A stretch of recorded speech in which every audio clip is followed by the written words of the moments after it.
Hello दोस्तों। एक बार फिर से स्वागत है आपका अपने YouTube channel math journey with Guggu ji में। और जैसे कि हमने पिछली सीरीज में नंबर सिस्टम की बात की थी और उसके बाद नेचुरल नंबर, इंटीजर्स और होल नंबर में addition, subtraction, multiplication and divide की बात की थी, उसी तरह आज हमारा टॉपिक जो नेक्स्ट है रैशनल नंबर। ये 8th क्लास में भी एक चैप्टर है और कॉम्पिटिटिव एग्जाम्स में भी भर भर के इससे सवाल आते ही आते हैं। और इसमें हम जो बात करने वाले हैं प्लस की, तो सबसे पहले प्लस माइनस मल्टीप्लाई डिवाइड ये चारों रैशनल नंबर्स की कैसे होती हैं वो हम देखते हैं। सबसे पहले हम प्लस माइनस और मल्टीप्लाई डिवाइड करने से पहले हम इसकी टाइप्स को समझ लेते हैं कि रैशनल नंबर की टाइप्स कौन सी होती हैं। तो रैशनल नंबर की सबसे पहली टाइप जो आती है वो है इंटीजर्स। इंटीजर्स भी एक रैशनल नंबर ही है। जैसे कि अगर -3, -2, 1 जैसे ये इंटीजर्स होते हैं माइनस और पॉजिटिव वाले, और अगर मैं 1/1 लिख दूं तो वो इंटीजर रैशनल नंबर की फॉर्म बन जाएगा। 2/1 लिख दूं तो वो भी रैशनल नंबर की फॉर्म बन जाएगा। और इसके बाद जो खुद रैशनल नंबर की मेन जो फॉर्म है फ्रैक्शंस, जिसमें हम नंबर को कैसे एक्सप्रेस कर सकते हैं p/q फॉर्म में, जिसमें q जीरो नहीं होना चाहिए, क्योंकि हमने पिछली वीडियो में ये डिस्कस कर लिया कि अगर डिनोमिनेटर में ओवर में जीरो आ गया तो उसका आंसर इनफाइनाइट होता है, इन्फिनिटी होता है, तो वो डिफाइन नहीं होता। और फिर है फ्रैक्शंस में भी तीन टाइप आ जाती हैं। प्रॉपर फ्रैक्शन, न्यूमिनेटर छोटा होना चाहिए डिनोमिनेटर से। डिनोमिनेटर क्या होता है? ऊपर वाला पार्ट। और डिनोमिनेटर क्या होता है? नीचे वाला पार्ट। ठीक है, ऊपर वाले पार्ट को हम डिनोमिनेटर बोलते हैं, नीचे वाले पार्ट को डिनोमिनेटर। ये आपको क्लियर होना चाहिए।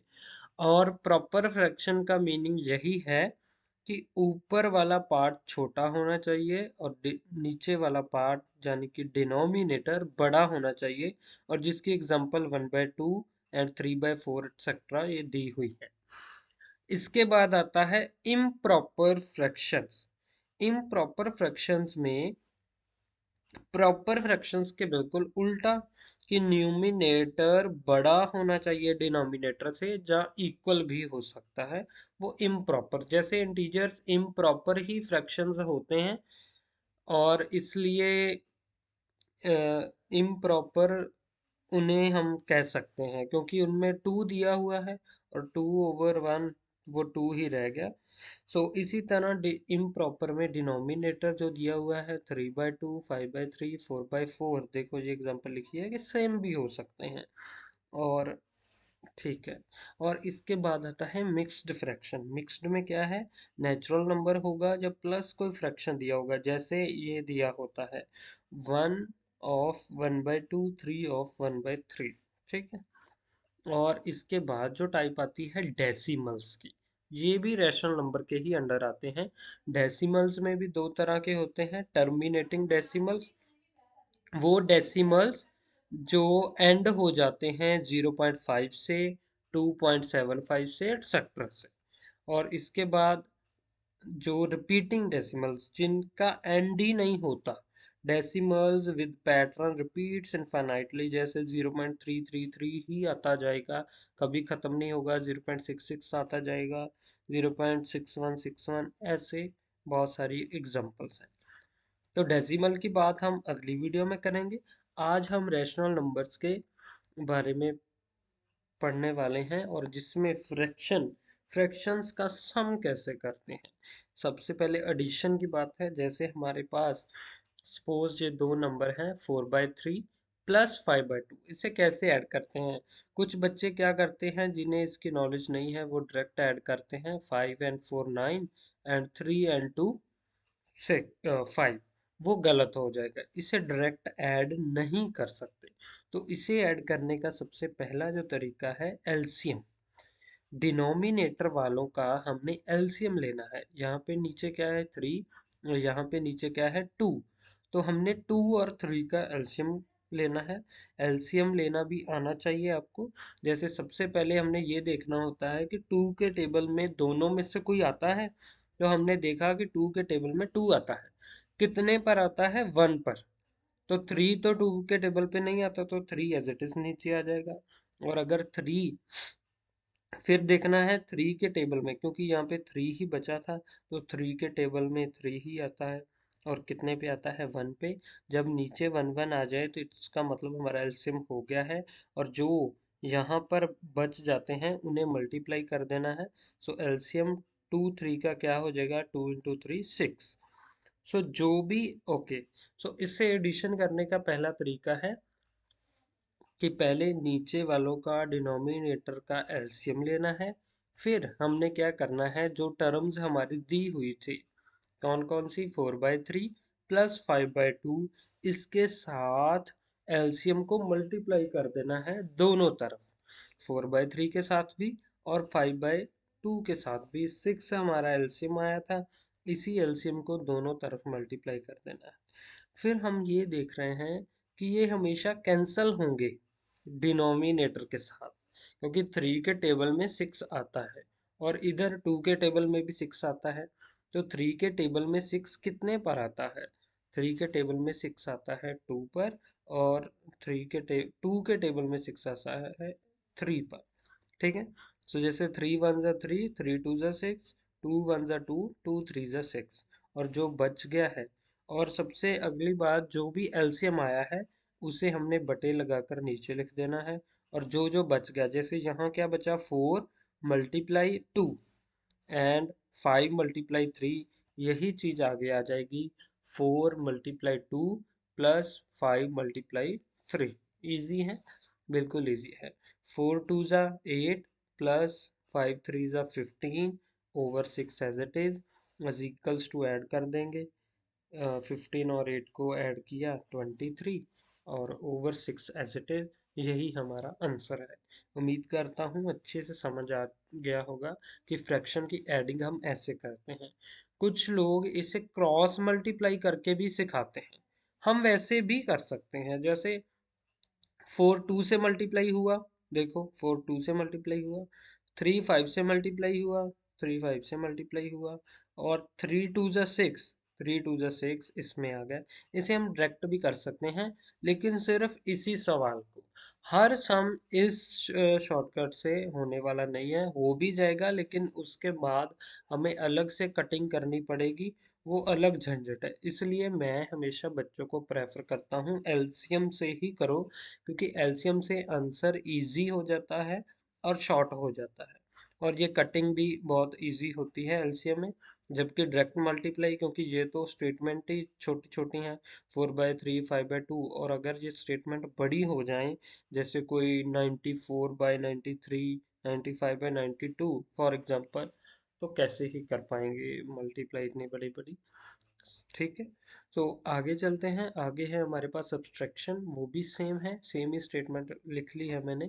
4/3 को अगर 5/2 से माइनस करना हो, तो इसमें भी सेम स्टेप है, पहले एलसीएम होगा और फिर एलसीएम को इन दोनों टर्म्स के साथ मल्टीप्लाई करना। एक ही चेंज आया है, इधर प्लस था इधर माइनस आ गया, और जहाँ जहाँ प्लस था उधर सभी जगह माइनस, बाकी सब सेम सेम है, सिमिलर। ये एक्स से 3 से 6 कैंसिल होगा, 2 से 6 कैंसिल होगा, 1 पे वो ऐसे ही जैसे हमने बस पिछले सम में ऐड हुए थे 15 और 8, इस सम में माइनस हो रहे हैं। 8 से 15 माइनस गए, -7/6, और ये बाकी सम सेम है। सो इसका मतलब सब्ट्रैक्शन और एडिशन सेम होती है रैशनल नंबर में, ये आपको याद रखना है।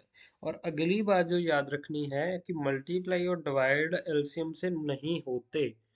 तो अगली बात आ रही है मल्टीप्लिकेशन की। फॉर एग्जाम्पल 4/3 और 5/2 को हमने मल्टीप्लाई करना हो तो कैसे करेंगे। तो सबसे पहले इसमें एलसीएम नहीं होता, इसमें सिंपल मल्टीप्लिकेशन होती है, ऊपर वाले को ऊपर के साथ, नीचे वाले को नीचे। कहने का मतलब नियोमिनेटर को नियोमिनेटर के साथ, डिनोमिनेटर को डिनोमिनेटर के साथ। ठीक है। अब देखो ये कैंसल भी हो रहे हैं, अगर कैंसल हो रहे हों तो कैंसल करना है। ऊपर नीचे कैंसिल हो सकते हैं, क्रॉस में कैंसिल हो सकते हैं, आमने सामने कभी कैंसिल नहीं होते। कॉम्पिटिटिव एग्जाम की तैयारी करने वाले बच्चे इसमें बहुत गलती करते हैं, वो जरूर ध्यान दें। अब देखिए 2 4 से कैंसिल होगा, तो कैसे होगा? 2 1 ज़ा 2, 2 2 ज़ा 4। सो 2 गया 1 पर और 4 गया 2 पर, क्योंकि 2 के टेबल में 4 कहाँ पे आता है? 2 पे आता है। और जो बच गए उन्हें मल्टीप्लाई कर देंगे, 5 को 2 के साथ, 3 को 1 के साथ, और 5 2 ज़ा 10, 3 1 ज़ा 3, यही हमारा आंसर है। इजी। और डिवाइड में भी सेम है, बस थोड़ा सा चेंज है।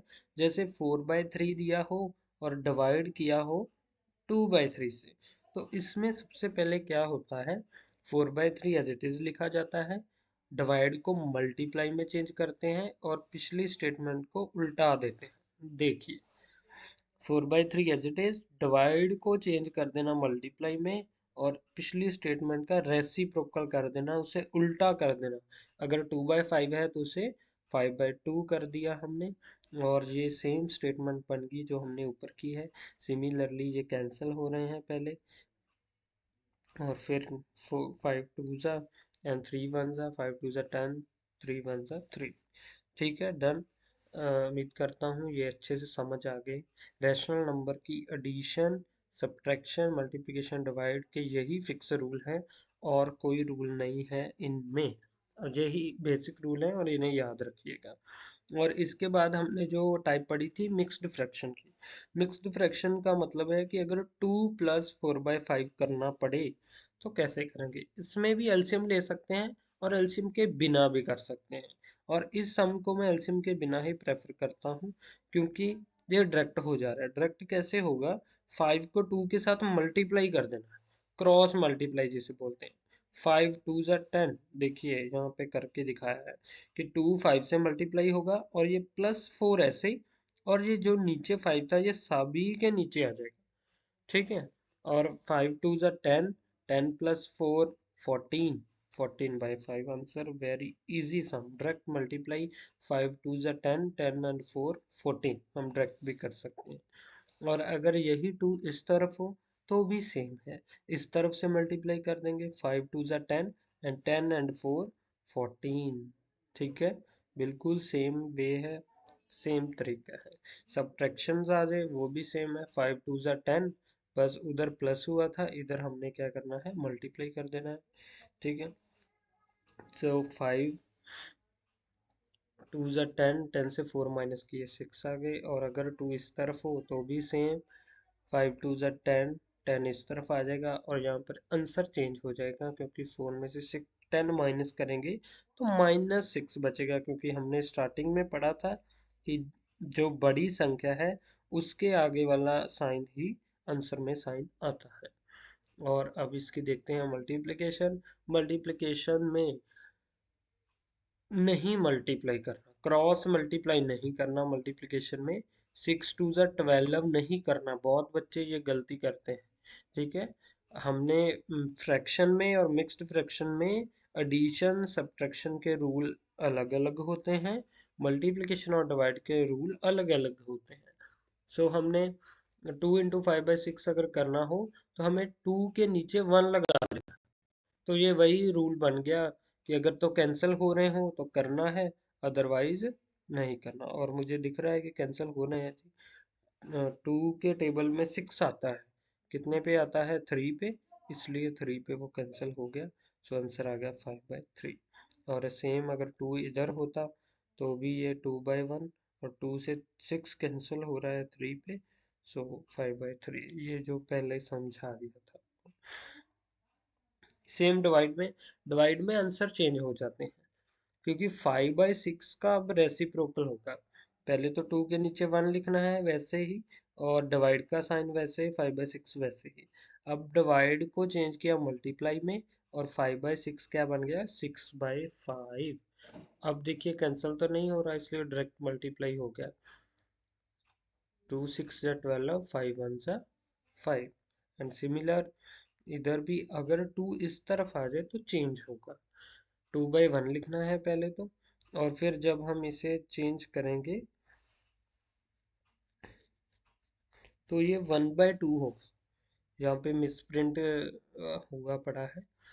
तो हम इसे सही कर ही लेते हैं, 1 मिनट, क्योंकि मिस प्रिंट हुआ पड़ा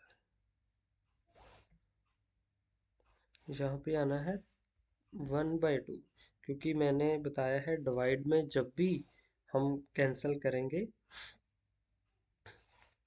डिवाइड में जब भी ये होगा तो हमें डिवाइड में हमने क्या देखा कि जब भी डिवाइड को मल्टीप्लाई में चेंज करो तो आंसर जो बैकग्राउंड है वो उसका रेसिप्रोकल हो जाएगा 1/2। सो बन के गया 5 1 5 एंड 6 2 12 आना था, यहाँ पे भी 12 आना था।